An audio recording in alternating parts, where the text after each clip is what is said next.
To be a single mother, it's very hard because you are playing two roles at the same time. In other side, you are the father of that child. At other side, you are the mother of that child. You understand?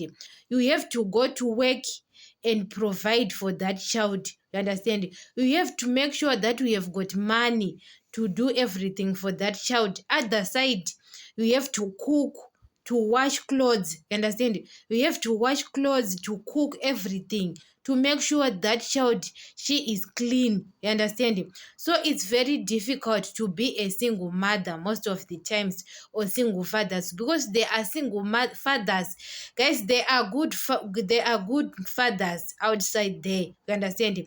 Because most of the people, they think single mothers only. No, and single fathers, you understand?